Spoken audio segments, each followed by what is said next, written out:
Hello and welcome to another video. So today's video is going to be a little bit different than what I planned. I was originally going to use my ultra wide angle lens to make some nice images of these rocks, but the light is absolutely rubbish. So it's going to be about the worst piece of advice I've had from YouTube when starting out in landscape photography. Now, I started landscape photography, well, I started photography properly, I would say 2016, but I started landscape photography when I started my YouTube channel. So I, probably like most of you, went onto YouTube to find the best advice you can get for a landscape photographer. And well, loads of advice you can get out there. And I wanted to talk about today I'll stick to five of the best and worst pieces of advice. And when I say best and worst, what I mean by that is the simple fact that the advice is good, but also it can be bad, it can hold you back. So the best and worst advice you can get whilst starting out in landscape photography. So I have whittled it down to 5, but there are a load more than that. And I'm going to go over the ones that I think are probably the ones that are going to hold you back the most, whilst also could help you with your photography the most as well. So kind of like a pinch of salt video where you can take the advice or you can just forget about it, whichever you want to do. So we're at Bone Hill Rocks today. Probably I want to say my nemesis of locations for YouTube. I actually got a notification saying this was my 3rd year, since it's been 3 years since I first posted my first video. So it's not actually my 3rd year on YouTube, although my channel was started a long time ago. I started posting on the 14th of May. So I uploaded on I think it was the 1st of May, but I kept them private until I had a few videos, and then I uploaded them all on the 14th of May. Because back then I thought, oh, you need loads of videos out, to start your channel. It didn't work. But yeah, I've been up here probably about, I want to say 5 or 6 times to try and make a video here. And the lighting conditions is never, whenever I come Bone Hill Rocks, it's never what I want. And I always struggle to make a video here. Either the lighting conditions is terrible or it's full of people. But today, if there's people here, there's people here. I'm just going to make the video anyway. So let's get on to the first tip. Well, I'm not doing a tip video. Let's get on to the first bit of advice I would say you could take with a pinch of salt.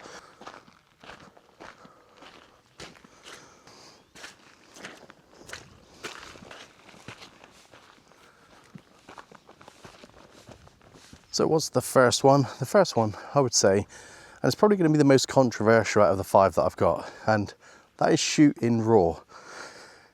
Great shooting in RAW, get loads more out of your image, but if you don't have a clue on what you're doing, how to edit those files, you are going to be stuck with an image that's going to look rubbish. At least if you start shooting in JPEG, or JPEG and RAW, take the two, you've got a JPEG that's pretty much usable. Not going to be the greatest image, but it's going to get you started and get you out there getting some nice photos, something you can post on social media, and it's not going to zap that inspiration that you get if you get a file, you get home, you look at the image and you think, oh God, it looked a lot better in camera. Well, it probably did, because the camera's giving you like a JPEG-y type image. Whereas when you get home, you get the raw file, it's all muted and horrible. And if you don't know how to process that, it will look rubbish. So JPEG is a good starting point. I think if you're just starting out in photography, just starting out in landscape photography, there's quite a lot of editing to do, and knowing how to do that can be quite daunting. So, start in JPEG and work your way up to RAW. So I guess it's, do I do RAW or do I not do RAW? You can do both. And like I said, pinch of salt advice.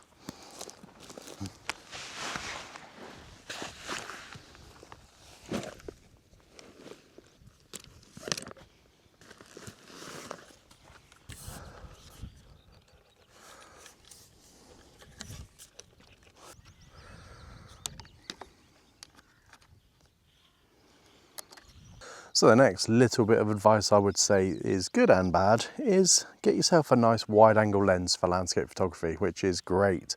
Get all that beautiful vistas in and you can get some really nice wide shots. However, I also see other videos that say simplify the image, you know, too much going on in your scene. So which is it? Is it simplify, or is it get everything in? And I think with a wide angle lens, you don't necessarily need one anyway, because you can take lots of panos. So a little bit of a conflicting advice there, I think. I'm just going to take a shot here, and I've set up this shot. Now, no light in the sky at all. So what I'm going to do is I'm going to go long exposure and just see if I can get any movement in those clouds. There is a little bit of wind. It's not a lot, but I'm hoping it's just enough to give me a little bit of movement in those clouds. Get a nice muted grey, black and white image of Bone Hill rocks. So let's give that a go.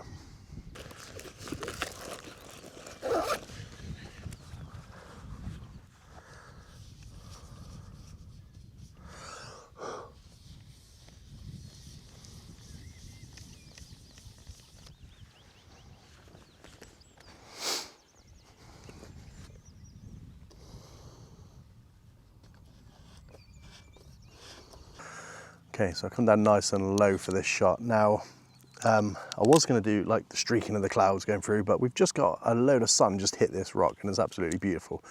So I've set up my shot on an ultra wide angle, so I've got 15 mil, so I'm going to get nice and close to this. My settings are an 80th of a second. No, they're not. They're 200th of a second because the light's changed. F10 ISO 100 at 15 mil, and yeah, it's kind of one of those things that you either take a wide angle, or you do panos, or you do a, you know, a normal size, say a 24 mil lens, and then step back a little bit further. So it's not, your lens choice isn't really the best bit of advice you can get. I think you can do, there are other ways around that. So yeah, have a go with different types of lenses.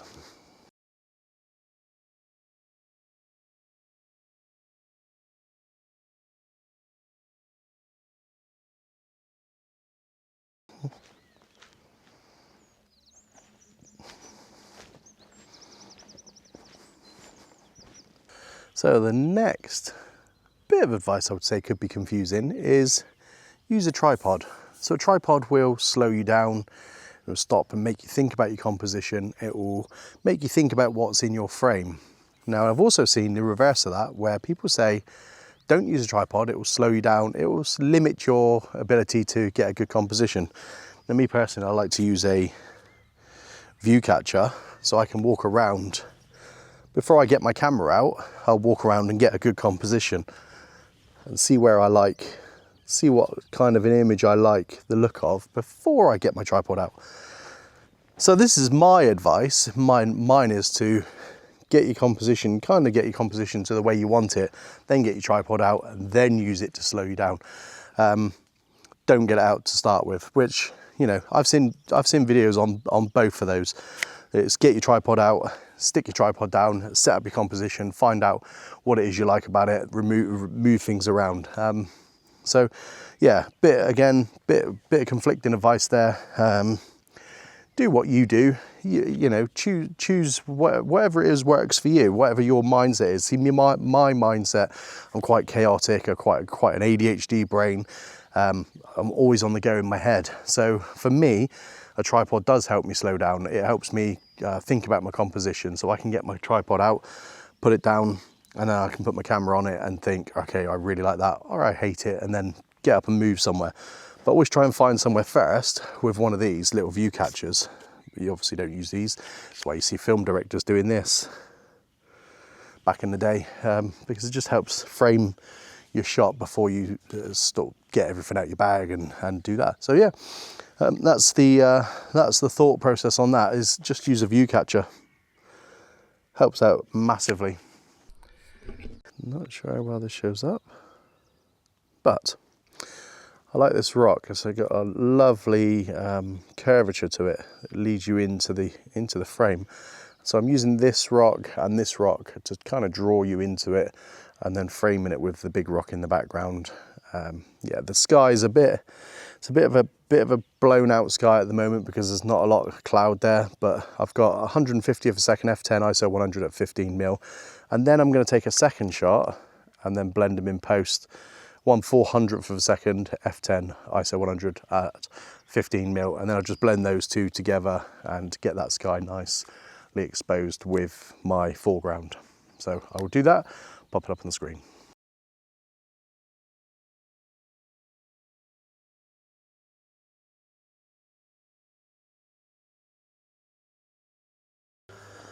So this next one's an interesting one, and I think this one can be a little bit dated with the times. So it's getting it right in camera. So a lot of people will say you need to get your white balance right, you need to get your exposure correct, you make sure your ISO's down low, you need to get all your settings really good, make sure everything's perfect.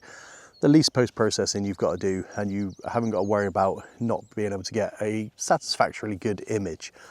Now, I think with modern technology, that kind of dates that a little bit, and I think so ISO, you can whack your ISO up pretty high nowadays, especially with modern cameras. That's kind of a moot point now with denoises and all that sort of stuff.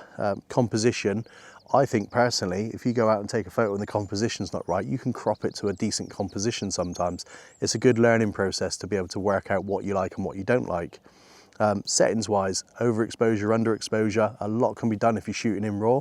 So you can bring up those shadows in post, and you can also bring down the highlights in post. As long as you're not completely blown out, I don't think it makes much of a difference. This is my personal opinion. And then white balance, if you're shooting in RAW again, you can change it to whatever you like. So obviously get it as close to as good in camera. You don't want to be blowing out all your images and just plonking your camera down and getting a rubbish composition, but you know, I don't think it's highly essential when you first start out to get everything spot on perfect in post. And I've seen videos that say both those sorts of things. One will say that shoot RAW, and there's a lot more flexibility in post, and then others will say get it right in camera. So again, a nice conflict of interest there. So I think, what are we on, 4? I think that was 4. So we've got one more to go. Awesome.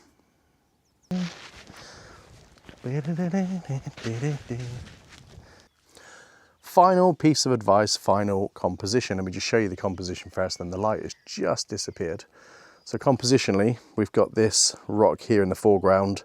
I think it leads all the way up through, and I had a nice bit of light on it just a second ago, and it just seems to have disappeared. So settings for this, 160th of a second, f10, ISO 100 at 15mm focal length, and I'm going to have to stack 2 images, which brings me nicely on to the last piece of advice, and that is the 2 videos that I've seen.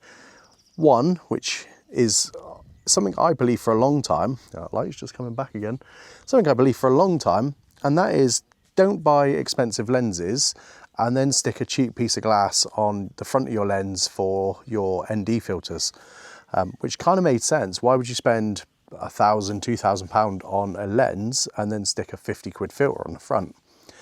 But a few years down the line, I'm kind of like going against that. So I went out and bought a £600 plus set of leaf filters at the time. And don't get me wrong, love the leaf filters, really good system. But recently I went to Portland Bill with Gary Chappell, and I forgot my filter kit, or I can't remember what it was, part of the lens, the adapter maybe, I can't remember now. But I forgot that, and he lent me his, and he's got a set that was made by Freewell, I think, magnetic set that goes on the front of your lens, and I loved them. I think they're brilliant set of filters, and I've been using them since then, and they only cost me, I think it was about 160 quid, maybe a little bit less, 150 for a full set of filters. Now I was looking at one leaf filter. I needed a 6-stop filter, which is the little stopper, I believe it's called in the Lee world, and that was £100 for one filter, and this whole set come with a 6-stop, a 3-stop and a 10-stop, plus a UV and a polarizer. So it came with the lot, and I've been using it, not a problem. Haven't noticed any difference. Now, I'm not a professional photographer by any stretch of the imagination. If you looked at percentages from 0 to 100, 100 being like an absolute professional landscape photographer and 0 being a beginner, I'd probably be around 20, 25%. I've got a lot of learning to do still, and I've got a lot of growing to do as a photographer in general. So I'm nowhere near that. So whether that means I can't see the what I'm looking for, chromatic aberration and all that sort of stuff, I never notice it. Whether it's there or not, I don't know. But personally, from my experience, when you've got a level of experience that I've got, you tend to play about with your settings a little bit more, and you can kind of like hide things with post-processing, and you can make things a little bit different. So the overall quality of it sometimes doesn't really matter. And I think at the level, like I said, at a starter level, it's not really a big deal personally. That's what I think. But the two arguments still stand. Do you put an expensive piece of glass in front of your expensive lens, or do you put a cheap piece in and still get the same results but a fraction of the cost? So you decide. So I will stick the image up on the screen. It is a stack. So I'll put that up, and it just leaves me to say thank you so much for watching, and I'll catch you on the next one.